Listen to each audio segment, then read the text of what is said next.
ఏం చెప్పను పోలయ్య, మా అబ్బాయి పరిస్థితి ఏం బాగలేదు. చాలా దవాఖానానికి వెళ్ళాను, అందరూ బాగానే ఉందన్నారు. వాడిని చూస్తే అలా అనిపించడం లేదు. డాక్టర్లు ఏం లేదన్నారంటే వాతావరణ సమస్య వల్ల అయి ఉంటుంది. మేము బాధపడగలయా, నీకు నేను అండగా ఉన్నాను. నీకన్నా అవసరం అయితే నాకు ఫోన్ చేయండి, మళ్ళీ వస్తాను. ఏంటి దేవుడా, అందరు డాక్టర్లు బాగానే ఉందంటున్నారు, కానీ వీడు చూస్తే రోజు రోజుకు బక్కచిక్కిపోతున్నాడు. నాకేం చేయాలో అర్థం కావడం లేదు. నాకు నువ్వే దిక్కు.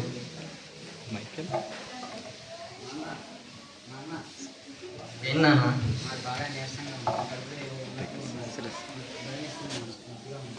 నీకేం కాదు నాన్న, నీకేం కాకుండా మనకు ఆ దేవుడి న్యాయం చేస్తాడు, భయపడకు.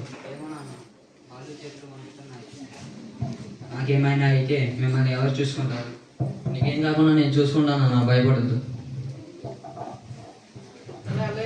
ఎలా ఉన్నా ఇప్పుడు మీ అబ్బాయికి ఎలా ఉంది? ఏం చెప్పండి రా, ఒకసారి మా ఇంటికి వస్తావా? ఏంటలా పిలిచావు? ఏం చెప్పను, మా అబ్బాయి పరిస్థితి ఏం బాగోలేదు. నీకు తెలిసిన డాక్టర్ ఎవరు ఉంటే ఒకసారి వెళ్ళి చూపిద్దాం. నాకు తెలిసిన డాక్టర్ హైదరాబాద్లో ఉన్నారు. ఆయన గారి పేరు అందరూ దేవుడు అంటారు. ఆయన చేపడి చాలు ఎలాంటి రోగం తగ్గిపోతుంది. సరే, కూడా చాలా తక్కువగా తీసుకుంటారని విన్నాను. ఒకసారి నాకు తెలుసు కాబట్టి ఒకసారి వెళ్ళి చూపిద్దాం. సరే, ఒకసారి అందరం వెళ్ళి చూపిద్దాం.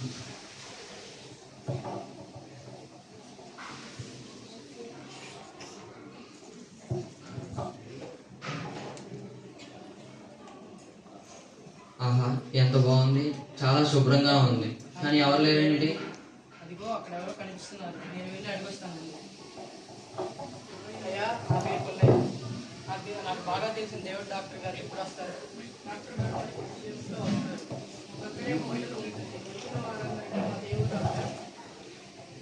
భోజనం టిఫిన్ ఉచితంగా అందిస్తున్నారు, మీరు కూడా వెళ్ళి తినిరండి. మీ పేర్లు ఏమిటి? మల్లయ్య, మల్లయ్య, పుల్లయ్య. సరే, ఇక వెళ్ళండి.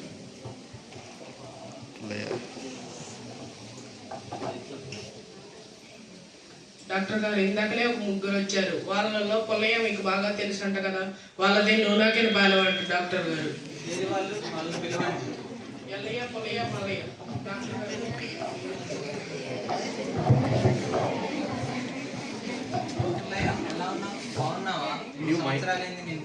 అవునవును, నేను కూడా చూసి చాలా సంవత్సరాలైంది. ఇప్పుడు మీరు బాగున్నారు కదా, మీరు టిఫిన్ చేసి వచ్చారా? అవును, మీరు ఉచితంగా పెట్టించే హోటల్లోనే మేము టిఫిన్ చేసి వచ్చాము. సరేలే, కానీ ఇన్ని సంవత్సరాలకు గుర్తు వచ్చానా? ఏంటో మీరు వచ్చావు? నా స్నేహితుని కొడుకు చాలా బాధపడుతున్నాడు, ఇబ్బందిగా ఉంది, అందుకే మీ దగ్గరికి తీసుకువచ్చాను. ఇతను నా స్నేహితుడు వెళ్ళే, అతని కొడుకు మళ్ళీ. మీలో ఎవరు పేషెంట్?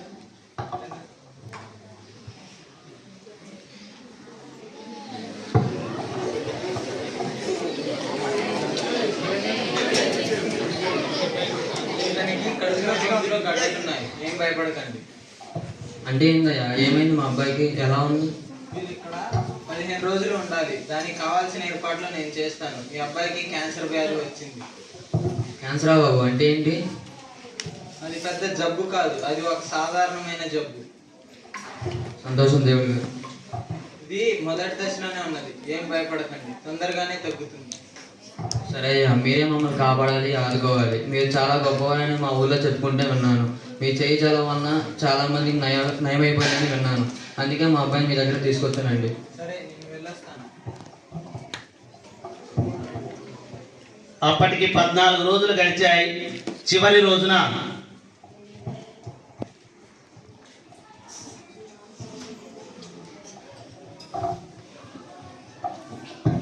ఓ మల్లయ్య, ఎలా ఉన్నావు? బాగున్నావా? నేను 5 నెలలుగా బాధపడుతున్నాను. మీ దయ వల్ల ఇది తగ్గింది. ఇప్పుడు నీ ఆరోగ్యం ఎలా ఉంది? నాకు చాలా ఆనందంగా ఉంది. నేను బ్రతుకుతానని నమ్మకం కలిగింది. ఇంకా నాకు భయం లేదు. నా వలన రోగులు బాగుపడి సంతోషంగా ఇంటికి వెళ్తుంటే నాకు మహా ఆనందంగా ఉంటుంది.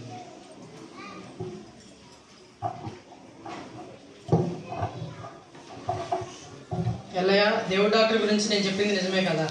ఆయన చేయబడి చాలు ఎలాంటి రోగమైనా తగ్గిపోవాల్సింది. కానీ హైదరాబాద్లో ఆయన గారి అసలు పేరు తెలియక అందరూ దేవుడు దేవుడు అంటారు. కానీ ఆయన గారి అసలు పేరు చిన్నబాబు గారు. కాదు కాదు, దేవుడు చిన్నబాబు గారు అంటారు.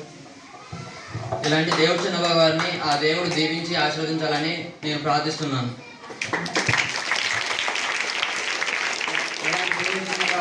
నిజంగా మన పాలిక దేవుడు. ప్రజలందరికీ స్ఫూర్తి, కాదు స్ఫూర్తి ప్రదాత. దేవుడు చంద్రబాబు గారికి జై. దేవుడు చంద్రబాబు గారికి జై.